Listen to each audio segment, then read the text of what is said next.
every season, Morty's just getting more sick, just a little more sick of Rick's shit. Yeah. And he's pushing back everyone. Like this one had me like, get him, Morty. Yeah, you tell him, man. He pushed back on this one. He sure did. He was like, God damn it.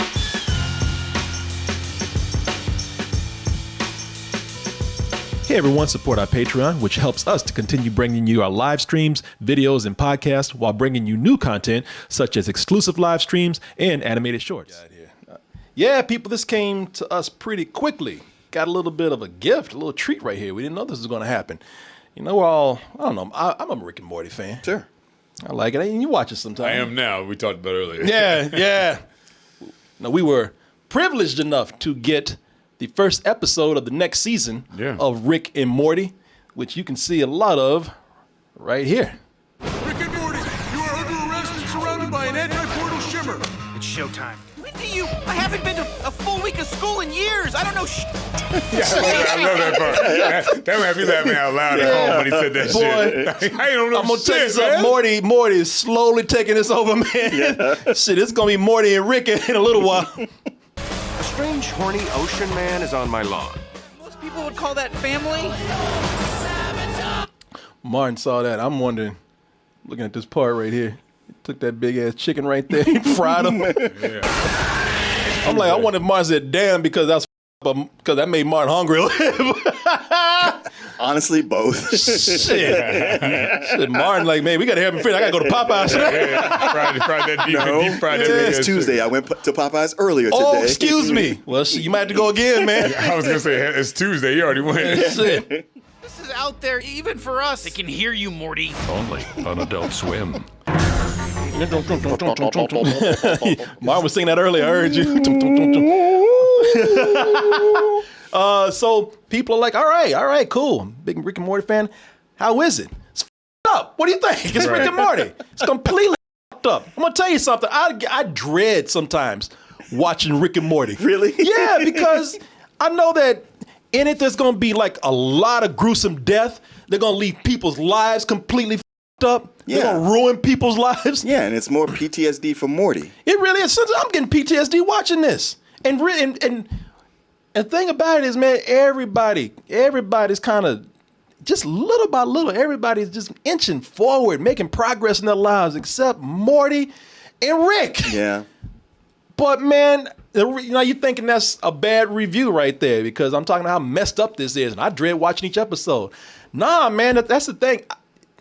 As much as I might sit up here and just kind of wince at some of the things that they do, Jesus, man, I gotta give it up. It's clever. It's clever as hell. This is why you watch Rick and Morty. Yeah, it does all that, but it is clever at the end. And this is one of those episodes where they do all the things that they do. They even take another character from pop culture and do kind of a spin on them. Well, that's what I love about it because they take all this sci-fi stuff, they take all this fantasy stuff, they take all of this pop culture stuff that we know, all the things from comic books and popular sci-fi movies and whatnot. I mean, shit, Rick and Morty's based on Back to the Future, gone horribly wrong. Or the way it would go down. Oh, yeah, man. But this particular episode, I was like, man, the writing is getting more up and it's getting tighter. And this one, man, only with Rick and Morty can you take a real messed up version of Narnia and combine it with a bisexual, narcissistic submariner, Prince Namor, and somehow make it work. And just the jiggling that dick every chance he got, wasn't it? He sure was, yeah. I love the way he just preens. Yeah, that's a great word for it, too. Everything he does, everything. He's performing with everything. Mr. Nimbus. Yeah. Mr. Nimbus, that was it, yeah, Nimbus. Mr. Nimbus got off that float ready to and just talking down to everybody. But, it's funny because that is what the Submariner does. Yeah, that's you know what I got that from you guys, and I said that's how I know to take on that character. Yeah, no, he's a gigantic asshole who talks down to everyone. I think he talks more shit than Dr. Doom does, and he's always talking about I'm gonna destroy the surface world, I'm bringing my creatures here. He never quite does it, and that's the same thing with this guy. Yeah. And somehow, like you look at him, he looks kind of weird, but he's always portrayed as a sex symbol. And I was like, I don't quite see it. And watching this episode, I was like, okay, I get it now. Yeah, no, he comes down and has to make contracts with people because he's like, hey, if you don't want me to fucking destroy the world, you better sign this contract with me, because that's how egotistical he is. But that's just, these episodes, they take off in all these weird directions. That's just part of it, man. Well, yeah, the contract was because there's Rick's nemesis. Yeah, that's right. And that's what they're trying to negotiate. Yeah, as long as Rick stays out of the sea, right, everything's cool. Yeah, he's trying to be this big pansexual villain. No, that's what I loved about it. Of course, and it's so messed up because I'm not going to say anything, but it's not Morty's fault that this happened. But to Rick, it's Morty's fault that he landed in the sea by trying to save Rick. By saving their lives. By saving their lives. Yeah, they're landing. He's carrying this shit. He's got him. He's like, out of all that shit, Rick is like, oh, Morty, you have to touch the sea. You just have to touch the sea. Jesus, you f*** up again, Morty. Once he woke up, by the way, he was unconscious. And that's the other thing with this. That's how you go, because it's not just one messed up storyline going on. It has to be several. Yeah. And all Morty's trying to do is get some ass. He's just trying to hook up with Jessica. That's all, man. That's what he's been trying to do for this whole series. This whole series, he says, look, I do a lot of things for you, Rick. I do not get any respect and appreciation at all. But I got this chick coming on who should not be. He knows she shouldn't be with him. Yeah, but she's down though. Yeah, she calls him. Yeah, but yeah, she was down. She's like, "What's up?" Yeah. Now, I'm not gonna tell you any spoilers or anything, but I'm just gonna say that, man, this is the closest that Morty has ever gotten, and somehow, just from a small request from Jessica, Morty creates a whole dimension that's at war with him. Yes. Yeah. And it keeps getting better. The biggest progress is happening with this show, and this episode shows it, man. I don't know where it's going to go, but this episode, y'all going to drive Morty to kill everybody, man. Yeah. Morty's, I feel what this show has done is that it's taken these crazy situations, it's taken these totally insane plot lines and the places they go and whatnot, and everything is just over the top. But man, they do get you to feel for these characters at time. At one time, it was because of what is Morty's dad's name? Jerry. Jerry. Jerry and his wife. They were having problems. You rooted for them, even though all this stuff was crazy. Yeah. Summer was going through some things. Morty's sister. Mm-hmm. But now I'm rooting for both. I'm rooting for both Rick and Morty, because both of them, like Morty, Morty is they driving Morty insane, man. Morty, and I'm feeling more and more sympathetic to Morty. I'm even feeling more sympathetic to Rick. They really are showing that Rick is a pathetic human being now. Yeah. Despite everything he says, the way he tells everybody, well, I'm a god and I can prove it by doing all these things. It's like, man, but nobody likes you.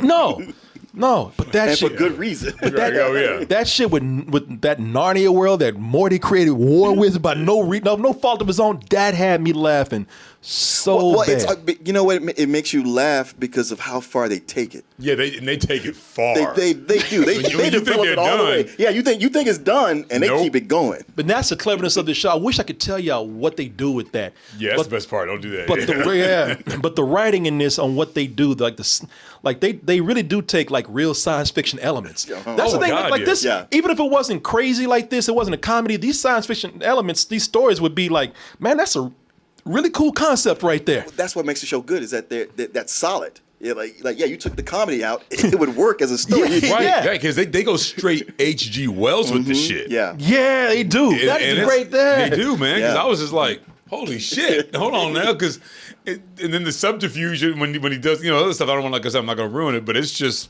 straight up right there. It gets literary up in this bitch. That's a great way of putting it. H.G. Wells, man. Totally, man. But I feel Morty's gonna snap one day. A lot of pushback in this one. And I hope that they do that. I hope Morty is some episode, some season. I hope he loses his shit, because that's the way they pushing him. What I love about it is that every season, Morty's just getting more sick, just a little more sick of Rick's shit. Yeah. And he's pushing back. Everyone, like this one had me like, get him, Morty. Yeah, you tell him, man. He pushed back on this one. He sure did. He was like, God damn it. Hold on, man. Let me just say, Morty ready to worlds for some ass. He's really. I mean, it's been denied him for so long. And right there on the tips of his fingers. For sex, he is ready to. He's ready to be a warrior. Yeah, The booty warrior. Yeah, with that. It's so painful. It's like in any other circumstance, I would say Jessica is the girl he's been going after for years, ever since the first season. Oh, okay. So she's a recurring. She's been. Yeah, she went out with the quarterback. Oh. She's the girl everybody wants. She should by no means be with Morty, but somehow, some way, Morty twisted things around and made it happen. But man, Morty is so painful to watch, man. Morty, if it was any other circumstance, I'd be like, you know what, that's on you, man. For real. Yeah, he's this up so bad. It's painful to watch. It is painful to watch. The goddamn Three's Company episode for a while. Well, even Rick makes a comment about it being like an episode of Frasier when they're whispering in the kitchen. Yeah, you gotta be doing this whispering in the kitchen Frasier bullshit now. Oh, it's so. I laughed out loud on that one too. It is so bad, man. It is so bad because Morty's gonna be more no matter what.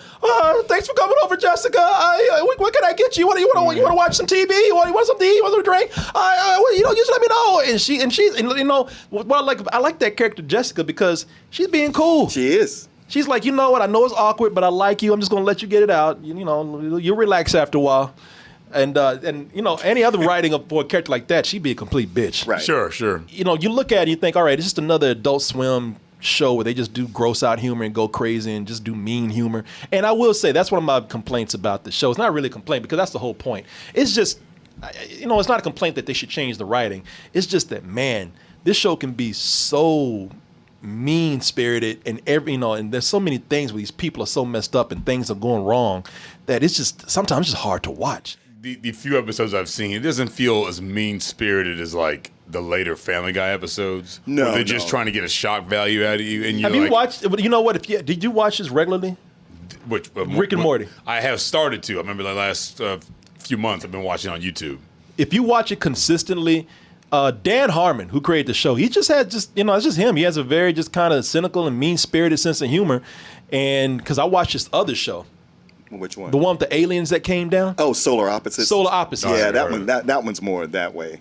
Yeah. Because I don't know. Like I didn't even watch the second season, but with the first season, Solar Opposites, it's easy to get kind of like, all right, I kind of get it, and I'm kind of getting sick of it. But it had this secondary story that was way more interesting going on. Yeah, he's Dan Harmon is a very clever guy. Don't get me wrong. Yeah. If you've ever watched his show Solar Opposites, if you haven't, I liked it. I liked it a lot. But man, his humor is just, as you say, it's a little oppressive in a way because it bears on you. If you're not having a good day or if you need a pick me up, Dan Harmon's not your man. Dan Harmon. Shithole planet. Puts us right back to where we were a year ago. Oh my God, make a bigger deal about it. I'm just glad everything is back to normal. Yo, dork. Cruel people, dysfunctional families, that's a common theme in Dan Harmon's world. So, death, destruction.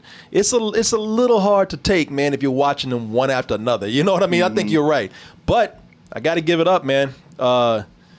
Just looking at some of the stuff they're doing in this trailer, all the stuff that's coming up. I mean, you can't watch this and just be a little curious as to what all this crazy shit is. Well, yeah, you're watching this, you're like, wait, Transformers and Captain Planet, and Voltron, okay, giant fried chickens. Right, yeah, that's it. Yeah, I give this episode, just being the first episode, I give it a full price because I really did have a lot of fun with this.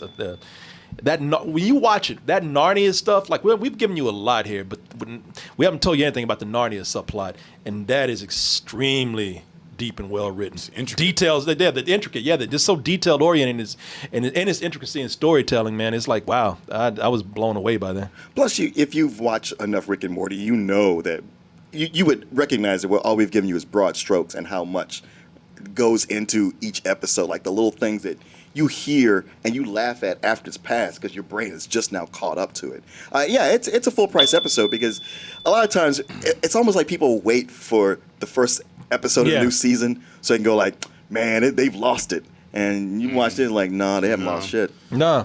And by the way, Justin Rowland, who does this with him, he's the one that did Solar Opposites. I don't think Dan Harmon had anything to do Well, it with said that. from the two minds of. From the two minds, so yeah, I don't know. But, Oh, no, it's just Sorry. a full price. Yeah, it just got me with this episode is that it lasts for a minute. Yeah. Like everything was so Yeah. tight. But I mean, like I've watched other episodes and I'm like, oh, ha, ha, ha, ha, ha, ha. This one, I was just like, I had to keep rewinding it. Like I think I missed something because I kept laughing. Yeah.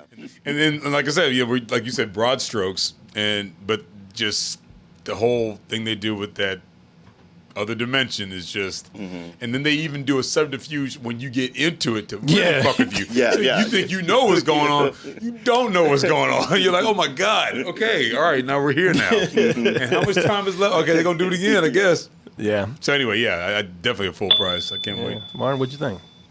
Already gave it a Oh, you did? I'm sorry. Yeah. See, you don't listen. I know. So you got No, me. I gave so. it a full price. Yeah, I'm looking forward to what they do next. Let's take a break in between. I'll do my review now too, I guess. I'm joking.